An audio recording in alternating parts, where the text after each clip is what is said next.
Thanks for coming along tonight to hear a talk on Shirley, Hazzard and Elizabeth Harrower, two writers and 4 decades of correspondence, and copies of the book, Hazzard and Harrower, The Letters, is available today. So we have the editors of this book who have both written about the subject of the book, so I'll introduce them briefly. Brigitta Olubas is a professor of English at the University of New South Wales. She's the acknowledged expert on the writing of Shirley and Hazzard and Hazzard's authorised biographer. She has co-edited the first collection of essays on the writing of Elizabeth Harrower and is the author of Shirley Hazzard, A Writing Life, and Shirley Hazzard, Literary Expatriate and Cosmopolitan Humanist. And Susan Wyndham, who we're going to start off with first, is a journalist and writer.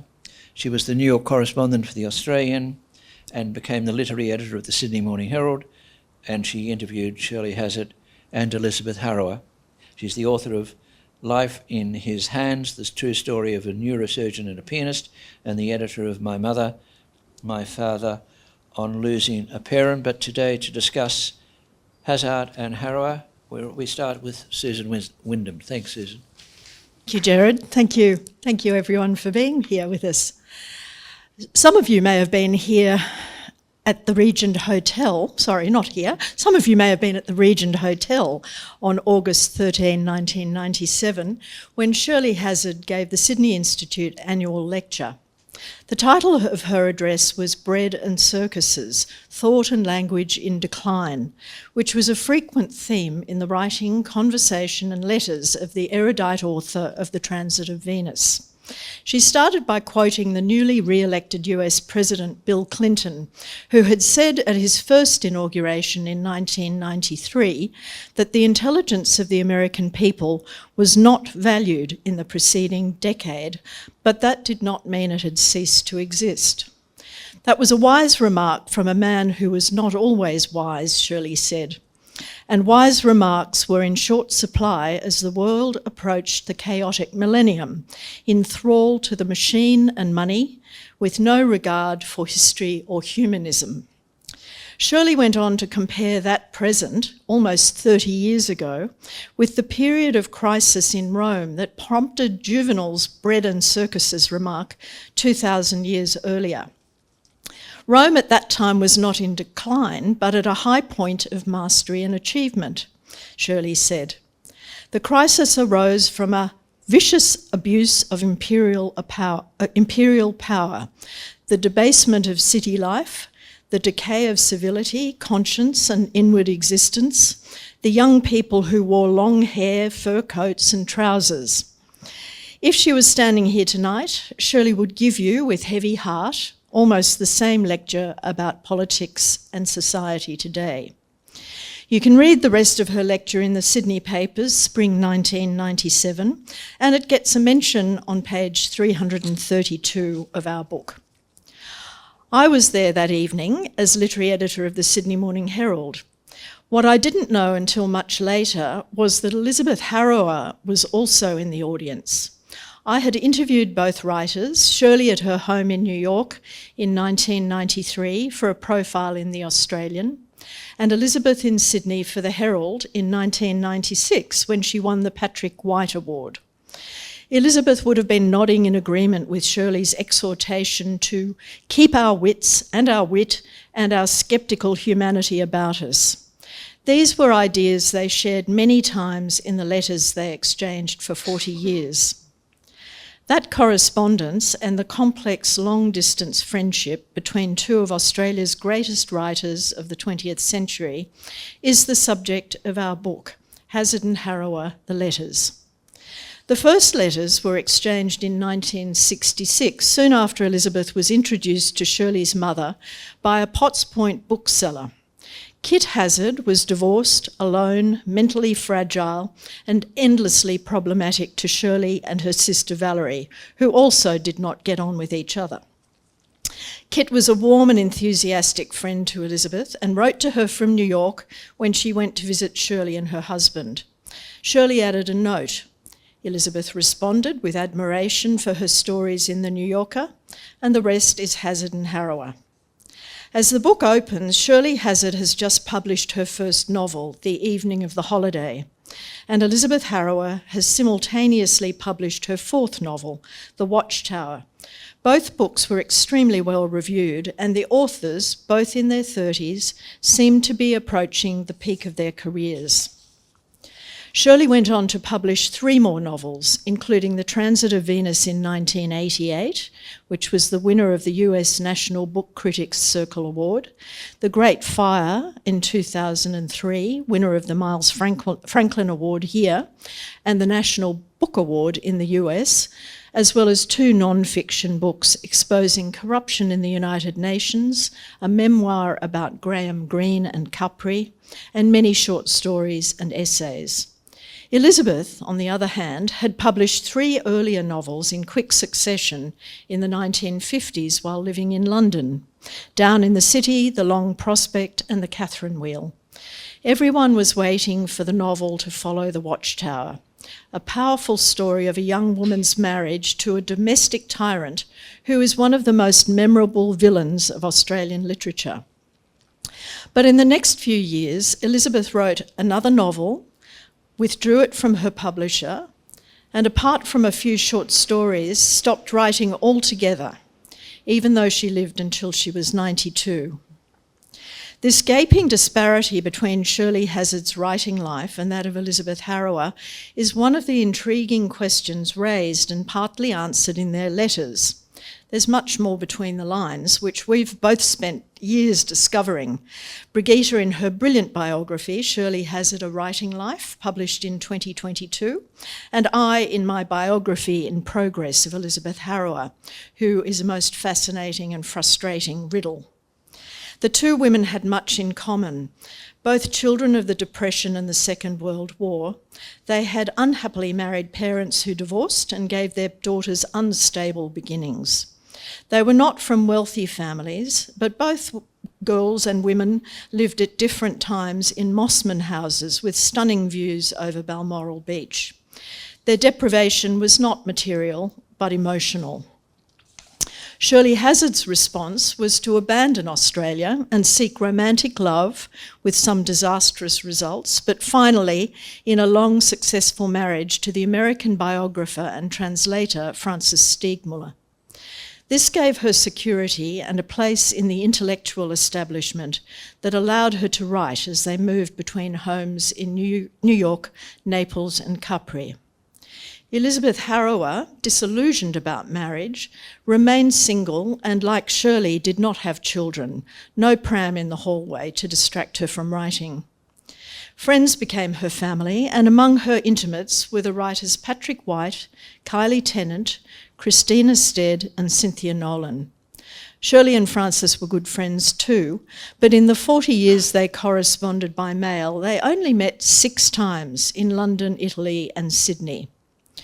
Elizabeth saw a lot more of Kit Hazzard and quickly became involved in helping her see doctors, find flats to rent, survive mental breakdowns, apply for the pension, and eventually move into a nursing home. Elizabeth was at her funeral, but Shirley was not. Kit's problems filled many of their letters. We have not put them all in the book, and were a cause for both empathy and therapeutic dark humour about MM and YM, my mother, your mother. Kit was one reason that Elizabeth was not writing. But how much was that Shirley's fault for allowing the burden to fall on her friend, and how much was it a symptom of Elizabeth's own difficulties and procrastination? You may form your own opinion if you read the letters. While Kit was the foundation of Hazzard and Harrower's friendship, the letters show that they formed a deeply affectionate and mutually admiring bond for many reasons. They were both in their own ways self-taught intellectuals whose education came from books and theatre, galleries and films. They record their constant reading in particular, the latest Patrick White, Saul Bellow, Nadine Gordimer, Martin Amis, Anita Bruckner, Sumner Locke Elliott, Julian Barnes, as well as George Eliot, Thomas Hardy, and wide-ranging poetry, history, religion, philosophy and politics. Being on opposite sides of the world greatly enriched their exchange of news, gossip and observations. The letters themselves, cleanly typed over many pages and with beautiful stamps, often took weeks to arrive or were swallowed up by postal strikes and machinery. Some never arrived. Elizabeth's first letter, introducing herself in November 1966, raised a sensitive question. Quote, "Someone was arguing the other night to the effect that Australian writers had to live abroad if they were to write anything of any consequence. Your name was then brought in to support this idea. You would not have been writing about the United Nations if you lived in Australia. Since nothing of international importance ever happens here," this journalist went on, "writers were at a great disadvantage. If people write about public events, I suppose this is true, but if they write about people, the only handicap here or anywhere is a lack that no change of continent would be likely to alter. Since your work seems to me at all times extremely private, I was taken aback to hear this and could only feel that you have been misunderstood by my acquaintance." The years of their correspondence trace great cultural, social and political changes. Both were of the moderate political left and were most engaged during the 1970s, when Shirley was glued to every detail of the Watergate investigation and Nixon's downfall, and Elizabeth joined the Labor Party in order to support the Whitlam government. On November 11, 1975, she happened to be staying with Christina Stead in Canberra and gives a vivid eyewitness account of Whitlam's dismissal. As we are meeting here on November 11, 49 years later, I'll read part of it. Quote, "Telephone rings. I hear Christina saying many times, 'But that's terrible, that's terrible.' Finally she came in. 'What's happened?' 'Malcolm Fraser is Prime Minister. Kerr has got rid of Whitlam.' Horror, horror and stupefaction. People very nearly fell down in the street with amazement and dismay. Manning Clark, our most splendid historian, said he was literally sick. Switched on radio, which was dooming away in stunned voice. Chris offered gin, brandy, sherry, while I paced about holding head and listening to reports. Finally knocked off some Nescafe and took taxi to Parliament House. People surged there from everywhere. It was so awful. Everyone was outraged. Our votes meant nothing. Moderate reform is not allowed to take place here. The new leaders came out on the balcony and laughed like Nazis. Then our deposed mates came out on the front steps where we all were to talk to the crowd and were hugely cheered. I might add that Elizabeth's hyperbolic use of Nazis goes back to a childhood lived under the shadow of war, her nightmares and imagination shaped by newsreels and Hollywood. As a primary school pupil in Newcastle, she wanted to go to Europe and tell Hitler that violence was wrong. In London, as an adult, she joined the first Aldermaston March against nuclear weapons in 1958. In her fiction, the oppressive power imbalances between small-time bullies and their victims in marriage, family and workplace reflect the dramas of her own experience and also the politics of hot and cold war that were her backdrop. Much later in her life, Elizabeth regretted giving so much of herself to politics at the expense of her writing and her peace of mind. She also regretted some of the sacrifices she had made to demanding friends. Not just Shirley and Kit Hazzard, but certainly she devoted herself to Kit for almost 20 years. When Shirley wrote about Australia in the New Yorker and her Boyer lectures, she was criticised by some Australians for having the outdated view of the expat, but she was saved from worse by Elizabeth's informative letters, piles of newspaper clippings, and personal introductions to literary and political figures, including her heroes Patrick White and Gough Whitlam. All through their letters, and especially in the 1980s and 90s, Shirley and Elizabeth mourned the dire state of the world, a mixture of despair and hope that gives us some perspective and perhaps amusement. But they also showed their differences, and a degree of resentment gradually set in. While Shirley was a constant cosmopolitan traveller, Elizabeth came to dislike overseas travel and had to be persuaded for many years before she visited Shirley and Frances in Italy in 1984. Far from reinforcing their bond, the trip could have destroyed the friendship. Elizabeth thought Shirley was bossy and garrulous. Shirley thought Elizabeth was rude and ungrateful. Rather than go on to New York, Elizabeth left abruptly to visit the Whitlams in Paris and her relatives in Scotland. They did not meet again until Shirley came to give the Sydney Institute lecture 13 years later. Again, you have to read between the clipped but polite lines of their letters to understand what was happening. Brigitta found Shirley's upset account in her diaries, and Elizabeth told both of us later that Shirley had become grand as she became more famous. There were aspects of Australia that offended Shirley's delicate sensibility. She wrote impatiently in May 1983, quote, "However could someone like you, Eliz, not realise how Osts can seem compelled to act out the very Ost caricature they claim to resent? Why can't Osts simply disown the Barry Humphries caricature when it is brought up to them? But Patrick and others praise it, in fact, as a show of the real nature of things." Shirley was not meant to live in Australia at that point. Despite this fracture, their generous natures, their long history, and the safe distance of letter writing enabled their friendship to flow on through old age and loss until Shirley was disabled by dementia. We feel very privileged to have this long record of two great minds in dialogue, on paper, in their archives, accessible to us, and to have shaped it into a compelling narrative of our times. Thank you. And I will now hand over to Brigitta. Thank you. Thank you, Susan. So I'm going to continue, and I'll draw on some of Susan's comments on the political conversations that these two fascinating women had. Those political conversations were central to their intellectual and social lives.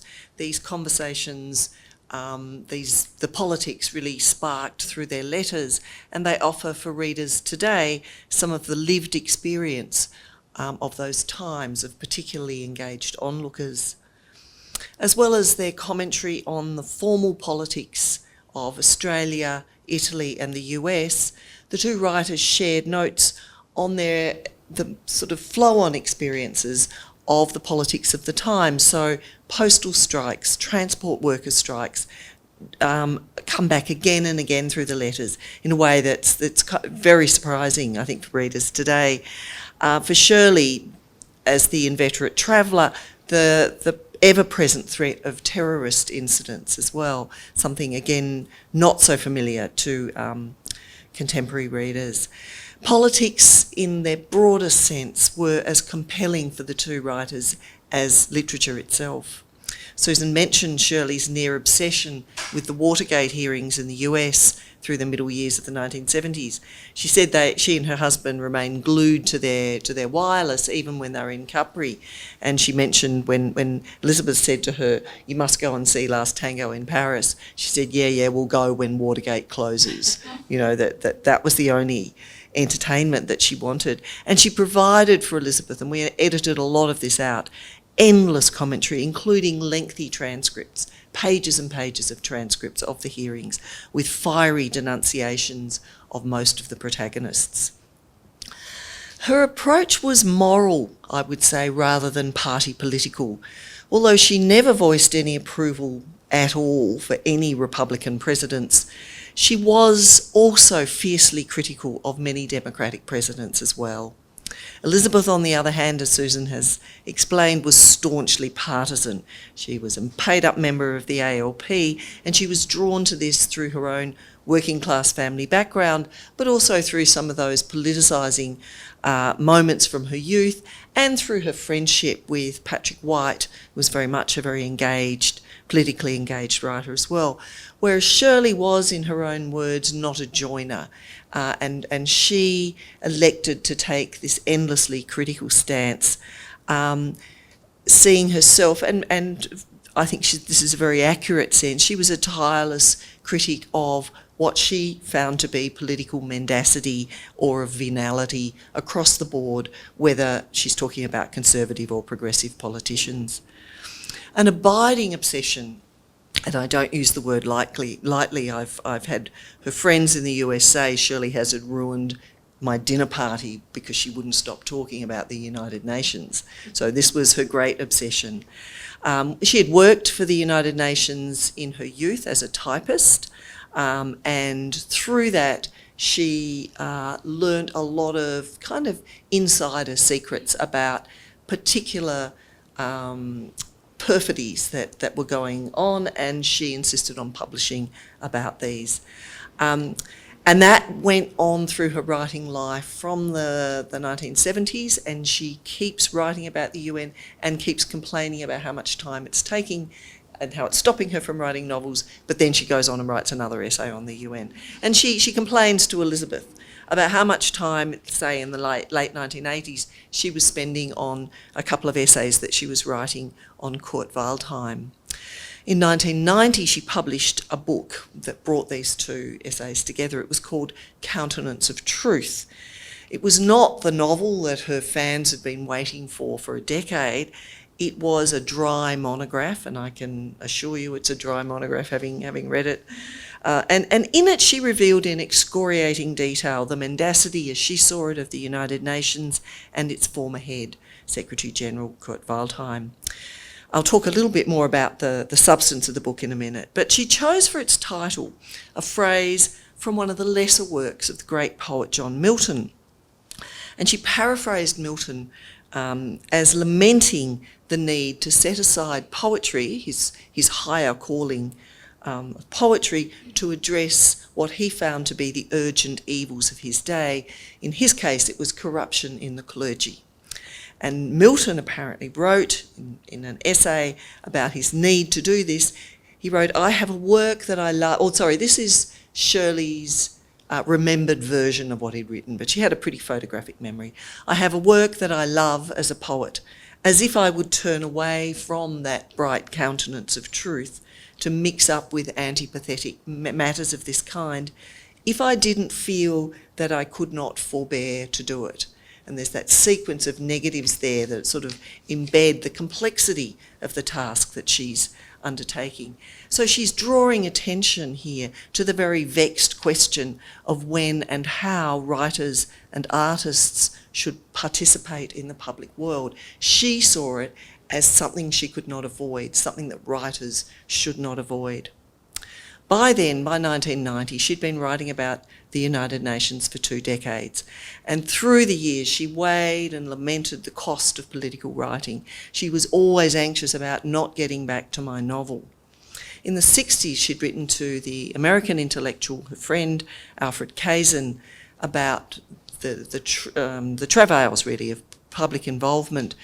She wrote, "I feel as you do about protests, that they are a dreary and thankless business for artists to have to involve themselves in, and that the maximum influence still rests in one's work, however far it may seem from the context. However, an occasional lifting of the head seems necessary just to show that it is not bowed on these matters." In other words, the writer has a responsibility. At first, her efforts were directed towards changing the UN, but she quickly realised that this wasn't going to happen and became resigned to a different level of influence and participation.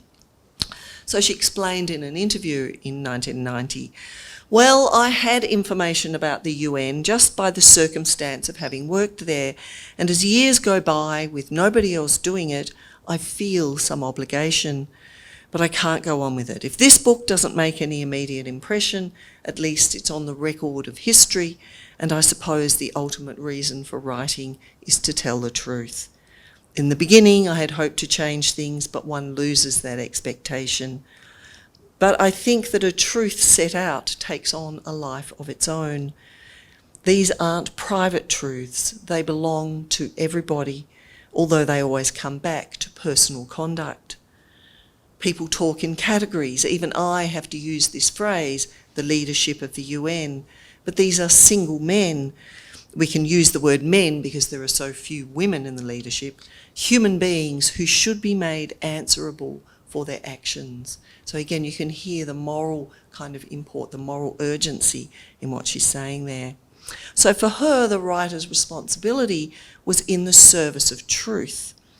And she had this, for us, I think, quite dated sense, but also, I think, a terribly admirable sense of the need to enact public responsibility.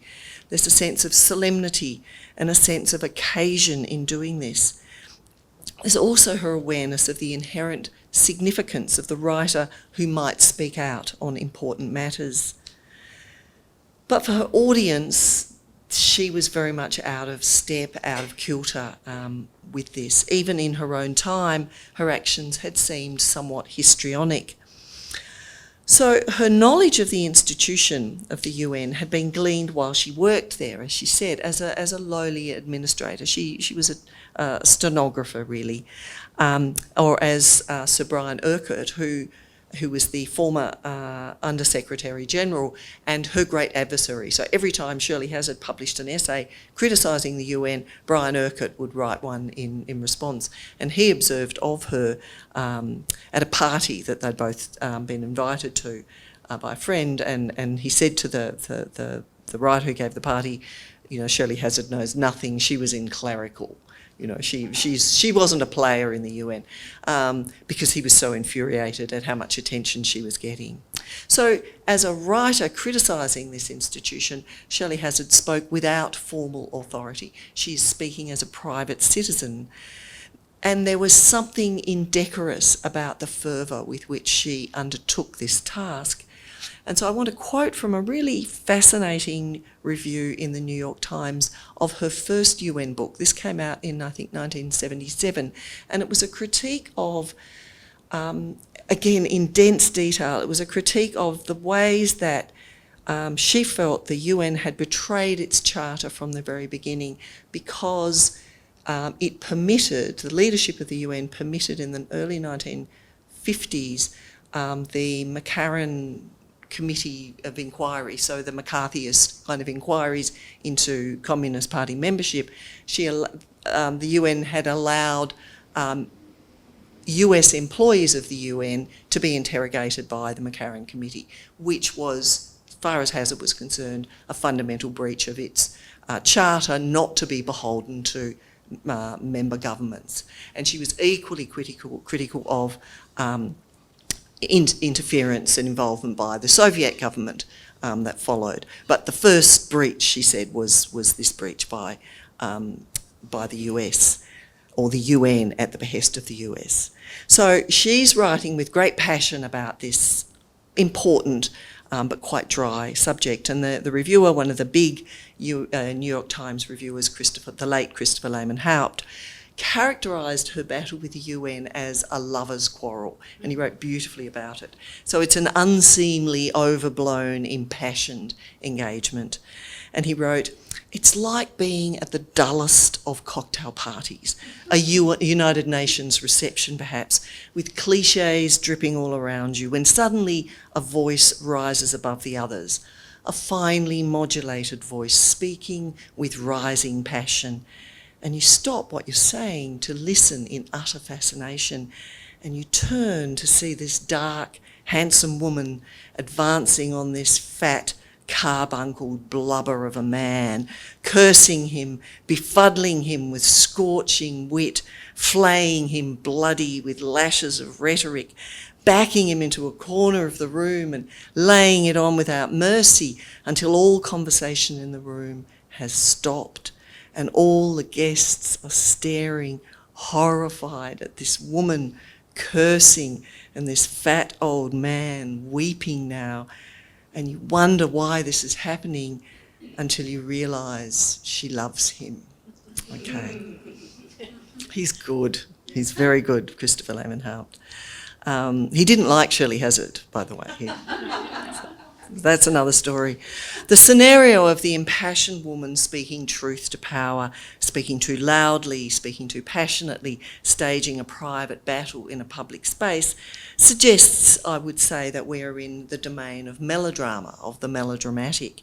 Not melodrama in that simple pejorative sense of an excess, a usually feminine excess or exaggeration, but rather in the more abstruse sense of a secular drive to virtue in the world, which draws the subjects of the world into a conflict between good and evil that plays out under the surface of things. So it's another definition of melodrama, a more sombre and serious and political definition of melodrama. In other words, Shirley Hazzard's commitment to veracity, to telling the truth, to integrity, underpins and justifies the force and energy of her political writing. It is her desire to expose the truth and to account for the truth, to hold political institutions to task and refuse compromise, all of which is really honourable and really necessary and a bit boring within a kind of social context. And this is certainly what her New York friends related to me. Some of that earnestness and seriousness can also be found in these more private registers, and we certainly find it in her letters, including her letters to Elizabeth Harrower. And possibly it's that sense of self-importance that comes through what is actually a very engaged moral and political investment by Shirley Hazzard. Perhaps that was one of the things that led to the breach in the friendship, a certain fragility in the friendship that Susan mentioned.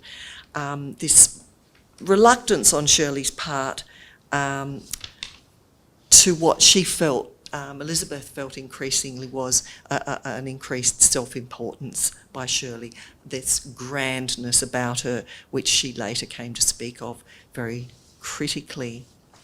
So for Shirley, the writer's private self simply must participate in the public world, must take itself seriously, whatever people thought, however boring it made you. As she said in that Bread and Circuses lecture at the Sydney Institute in 1997, the writer's vigilance over language and attention to language are themselves an assumption of responsibility. When, with the Renaissance drama, men and women began to speak through literature with individual voices rather than as types, there was a humanistic assumption of personal accountability for what was uttered. And she continues, and so we have continued, in theory at least, to regard it. Our words, whether in literature or life, are accepted as a revelation of our private nature and an index of the measure of responsibility we are prepared to assume for it. She nonetheless always lamented the intrusion of these matters into her working day. She wrote to Elizabeth of the lethal effect of the UN writing was having on what she called her real work. Nonetheless, she continued to commit herself over and over to producing these essays, almost all of it directed at the UN. While her commentary was welcomed by some UN employees, or more often former employees, but it had no perceivable effect on the institution itself, nor more widely on public debate around the UN.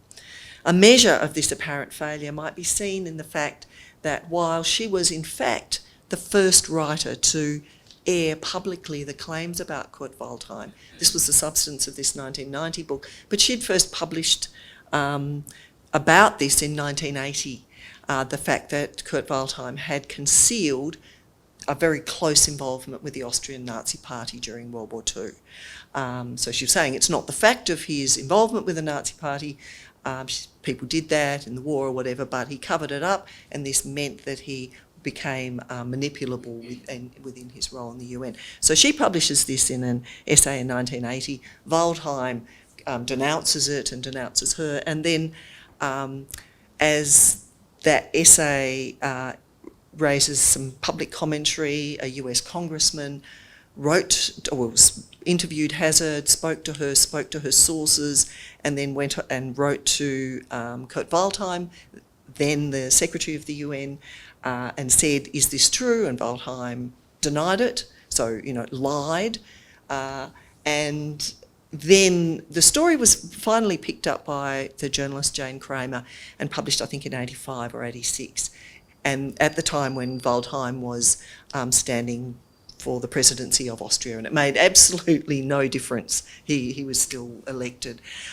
So it was all a little bit of a storm in a teacup, but actually a really significant kind of story at the same time. So there's that contradiction going on all the time.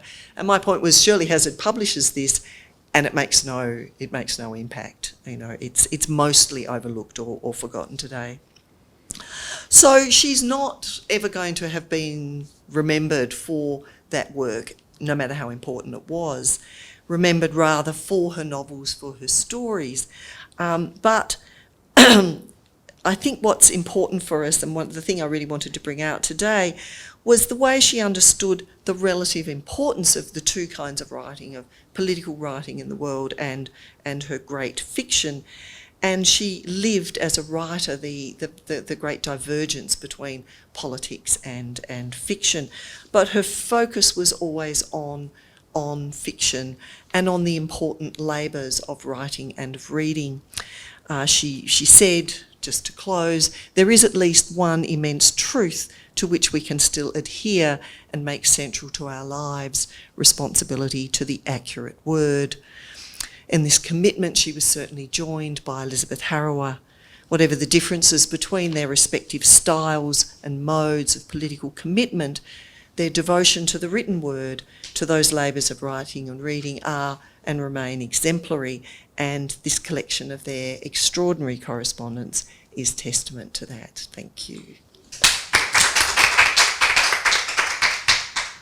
So, thanks to our two speakers for two great talks and for keeping to time. So we've got plenty of time to have some questions and discussion. So I'll get you both to come up here, and if you talk to the end of the room, and I'll start off with a question, and you can then handle it between yourselves. So, so thanks for that.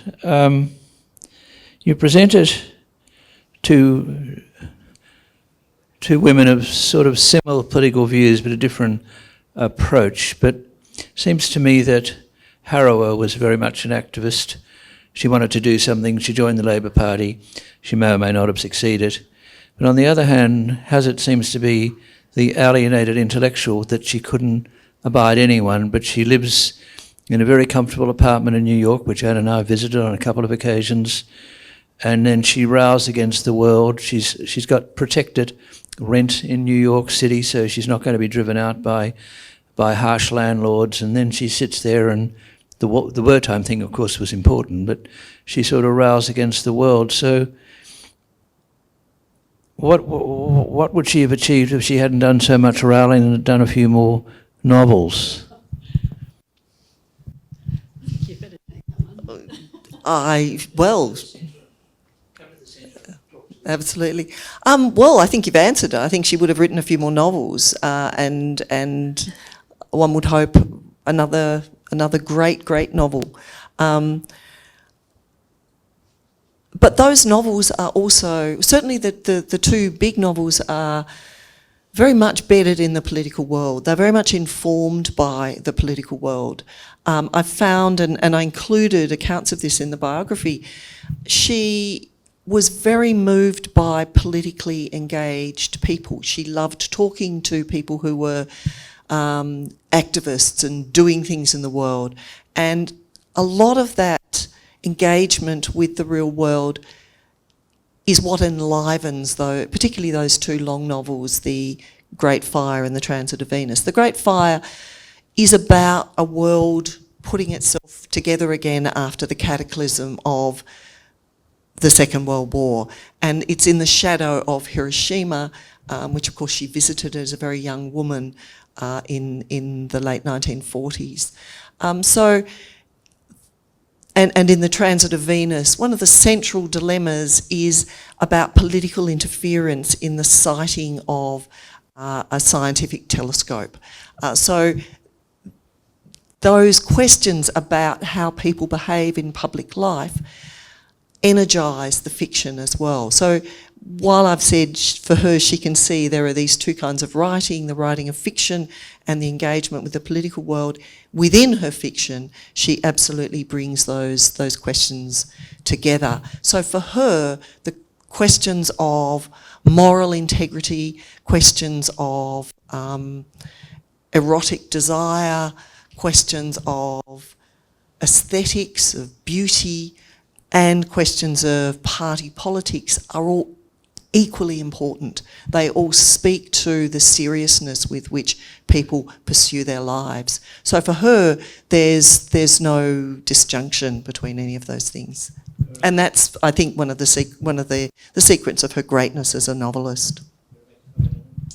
I would say something similar about Elizabeth's writing, that she went for 50 years without writing a book, and we all feel what a waste of her talent. She felt what a waste of her talent. She felt she had things to say, and it wouldn't matter if she hadn't been always in the letters to other friends, to herself, saying, I want to write, I have to write, I must settle down and write, it's the only thing that's important.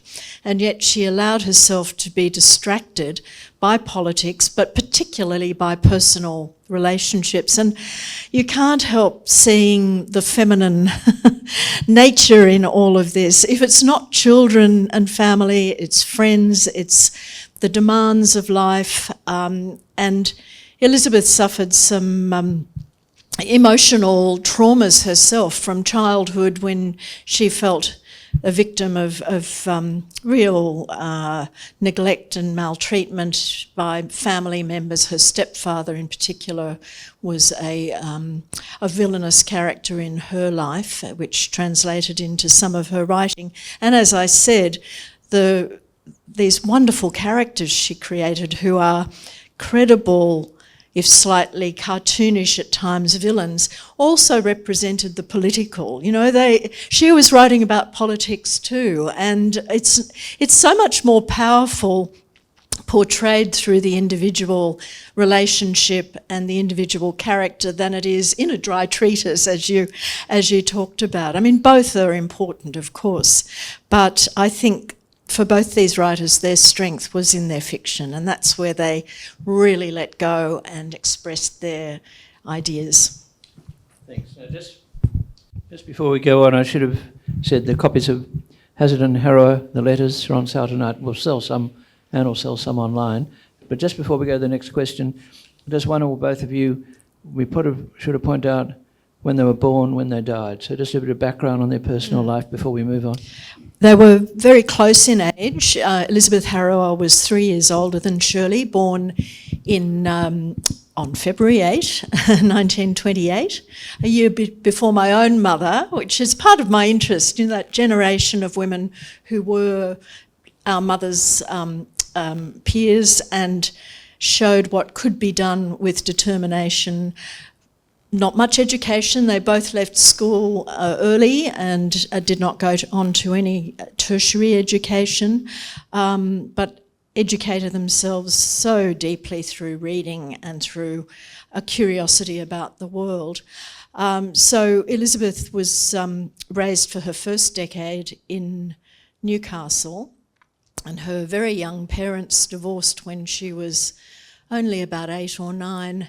And her father was an itinerant worker for the railways. Her mother became a nurse and went off to live in Sydney, and soon remarried to a man who was wealthy and was able to give them a comfortable life in Mossman and suburbs surrounding there. But he'd made his money through black market alcohol, dealings in the war. He was an accountant with all sorts of nefarious contacts, and he's a great story in himself. And all of this really scarred Elizabeth, and I think formed her very high-minded sort of principles about wanting to live a good life. And she talks both philosophically and through her fiction again about good and evil. She's always trying to work out the battle between good and evil, and how should good people treat the people who have hurt them? Should they retaliate? Should they treat them lovingly? She never quite got it right, I think, because she was always frustrated and hurt again. But so that early life really shaped everything that she became. And she did all sorts of rather lowly office jobs too, like Shirley, in order to make money, which eventually enabled her to write. And her most productive period was the 8 years that she spent living in London. She went over there with her mother and stepfather, but they came back and she stayed.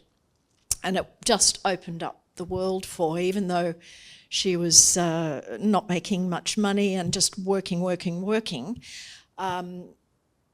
She absorbed an enormous amount of culture and a sense of the world there and her own independence, and came back.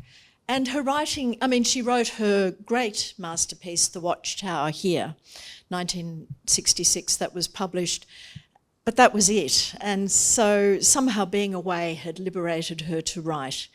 And of course she was writing about the people in her family and her life a lot of the time, so perhaps felt more inhibited here. But, you know, I have huge admiration for the way the two of them recreated themselves and reached these great heights in their writing. Would you like to say something about Shirley's beginnings? Sure. So, as you say, Shirley was born in 1931 in Sydney. She left with her family when she was 16 or 17. Her father, so both her parents came from very, very deprived backgrounds. Both were illegitimate. There was no money, but her father was smart and took advantage of the situation of the war and made a lot of money and, more importantly, made a lot of contacts in the government, in the Defence Forces, and he was appointed Australia's Trade Commissioner to Hong Kong in the late 40s, and then in 1952 became Australian Trade Commissioner to New York, which made him the highest paid public servant in Australia. So from Kempsey, of unknown parentage in Kempsey, he really rose to the top. He abandoned the family, ran off with his mistress. There was a scandalous divorce from the mother, who was bipolar, untreated until Elizabeth Harrower took her to out to Callan Park. So the father's an alcoholic and shocking. Shirley refused to speak to him for a decade or so. And then I found a very touching, in fact, heartbreaking letter from him. He wrote to her saying, can we bury the hatchet? After she was furious about the mistress and leaving the family and leaving her with her mother when she was still in her 20s. And he said, a decade later, so they began writing to each other, and she sent him a photograph, and he wrote back, how strange it is to see your photograph and realise that I could have passed my daughter in the street and not have recognised her. I mention that just to show just how drastically she's cut off from her family. And so while the wounds from the family are not as apparent, not as drastic as Elizabeth's, they cut very deep. To Shirley, and her lifelong enemy was her sister. They loathed each other. They had no common ground, and that's monstrous. There's the despair over her mother. On the other hand, her life outside the family is the life of myth. She gets the typist job in the UN and ends up she hates it, keeps having affairs with her bosses, who are married, wonders why none of that works. Gets sent to Italy during the Suez Crisis in 1956 and falls in love with Italy. Not Tuscany, not the beautiful parts of Italy, but Naples, shell-shocked, war-torn, corrupt Naples. And that's when she says her life begins, and that's where her great self-education really takes off. She becomes an impeccable Italian speaker. She becomes deeply versed in the art and history and culture of Italy. She meets and marries a much older man who is wealthy because he had had a wealthy first wife. He's got a gold Rolls Royce, which he bought. He's a translator. He bought that with the proceeds of his translation of The Owl and the Pussycat into French, which became a runaway bestseller. So I suppose you go off and buy a gold Rolls Royce with that. And they garaged that in Switzerland, I think, and drove around Italy and England, and had a glorious life. She never owned property, but they rented apartments in Manhattan, in Naples and in Capri, and she would pack up house and they would move between the three of them all year, and she and her husband wrote, and they knew everyone and they hung out with everyone important in the literary world, and they wrote, and it was a gilded life, absolutely. But there was also her mother there, interfering and breaking her heart over and over. That was wonderful, thank you. I want you to go back and tell us how this all happened. I mean, there must have been a lot of letters. There must have been an awful lot of work that had to go into you deciding what was important. But also it's interesting how these two women formed a bond with letters, but couldn't form a bond in real life in terms of living near one another. But also one seems to be concentrated on her own world, whereas the other one has put her world into the world. Yes. So they're coming at it from different ways. So give us an insight into how you did it, where you found the letters, why you found the letters, because you've done the biography, but the whole process and what you sort of pick out of it in terms of explaining who these people were as writers. Yeah, that's a fascinating series of questions there. Yeah.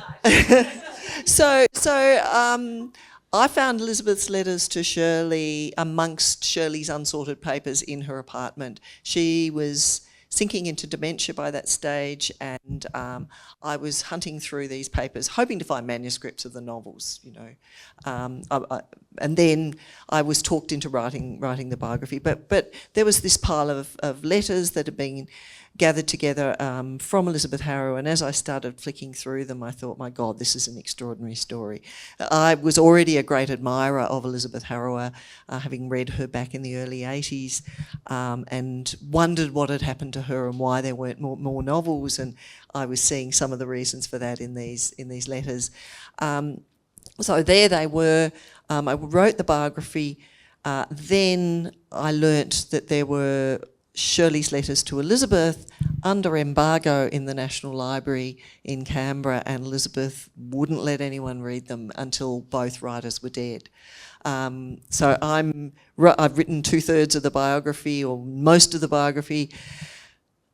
I get the news Elizabeth Harrower's died in 2020. I'm sorry for about 10 seconds, and then I'm straight on the email booking a session at the National Library, and rat up down a drain pipe down the Hume Highway to read them, because I needed them for the biography. But they were fabulous reading.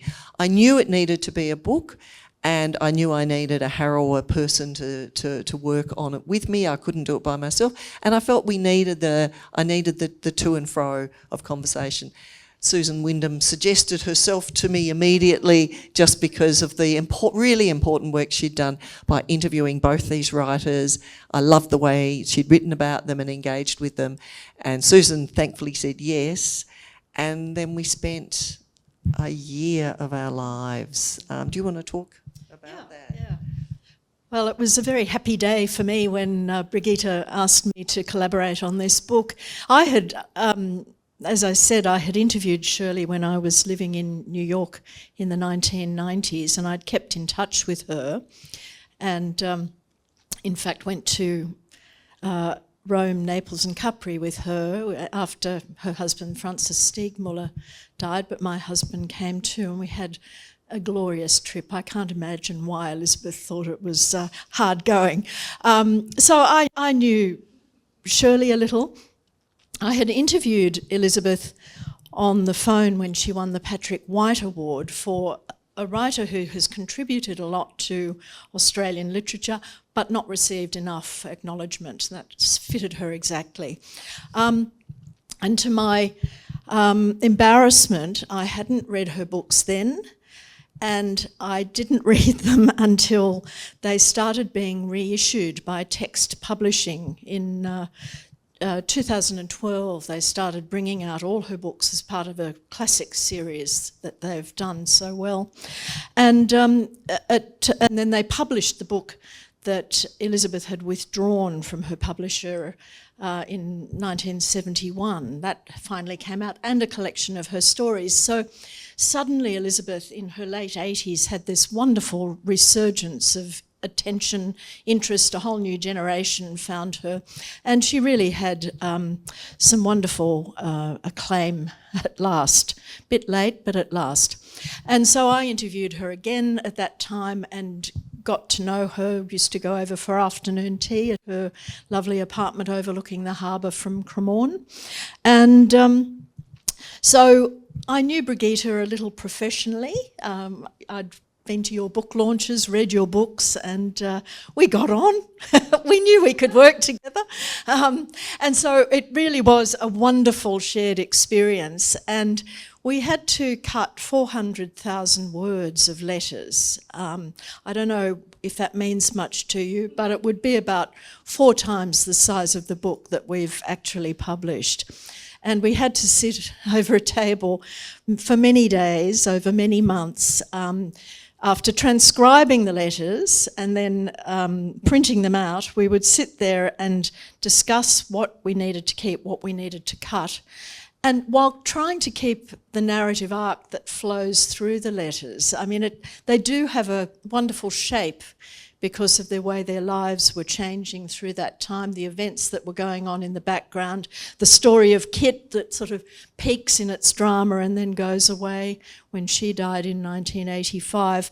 So we were thinking about all these things, and then, you know, sometimes arguing that, you know, Brigitta might think a letter by Shirley could go, and I'd say, no, it can't go because I know this happened and it's crucial to that time in her life. So we had many conversations, and I never thought collaborating would be as much fun, but it really was ideal for this book, wasn't it? Yeah.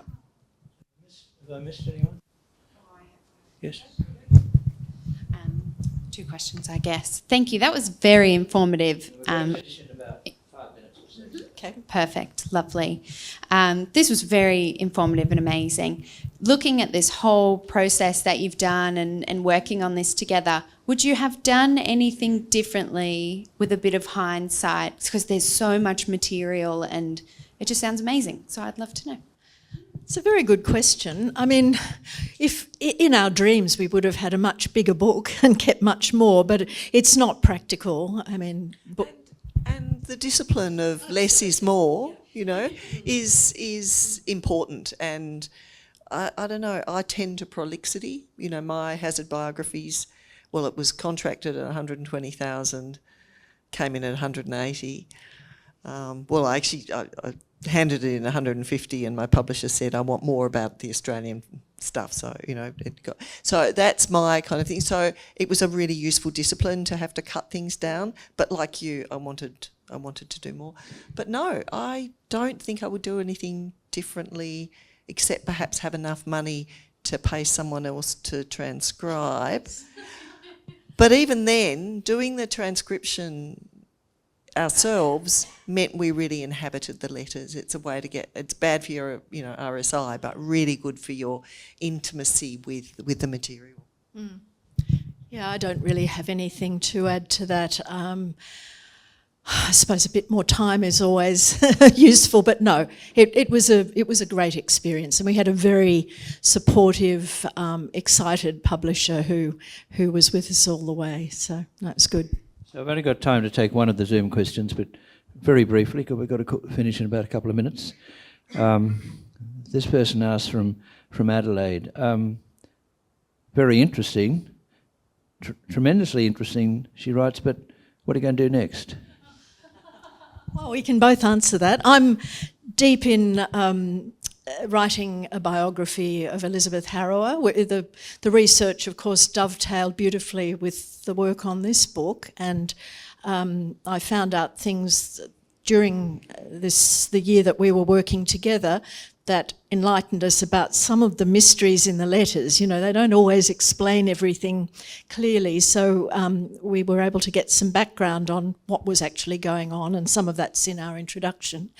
And I also, in this process, found, yes, I do know enough, there is enough to write a biography. I can answer most of the questions. And I had a wonderful fellowship for 3 months at the National Library in Canberra this year to pursue that. So I'm hoping that will be published possibly 2025. We will see how it goes. But Brigitta's also got a great project. And I can't wait to read. So I cannot wait to read the Harrower biography. Having read snippets, it's wonderful. So really excited. So I've also was working last year on a second book of Hazzard letters, and that came out last month with Columbia University Press. That's her letters, her correspondence with a wonderful figure, Donald Keene, who was an American professor of Japanese literature in Japan and at Columbia. He was the first non-Japanese to be awarded some of the highest literary honours in Japan, and he was actually granted Japanese citizenship in the last decade of his life, which is, you know, as you would know, incredibly difficult. To a beautiful, very, very different collection of letters, very erudite, very restrained, very well behaved. There's none of the dramas and hijinks of Shirley's mother, or either of Shirley or Elizabeth behaving badly. It's just refined and impeccable, sort of the other side of Shirley's life. And I've recently signed a contract to write another biography, not an Australian. So I'm writing a biography of the great, great Jean Rhys, which is being very different and thrilling. So The Wide Sargasso Sea is, yes, indeed. But you know, she wrote 4 or 5. Yeah, the great, Caribbean novelist. Yeah. Okay, many thanks. Thank you. So, no, we've got to go. We're right on time. So we've had an account of 2 women behaving badly by 2 women who behave well. So many thanks for that. Look, we're right on time, so I won't hold anyone up. So I just want to say many thanks to our speakers. Copies of the book, we've reduced it to $30 as a special Sydney Institute offer. So copies outside, and we'll sell the rest online. But for tonight, well done. Thank you.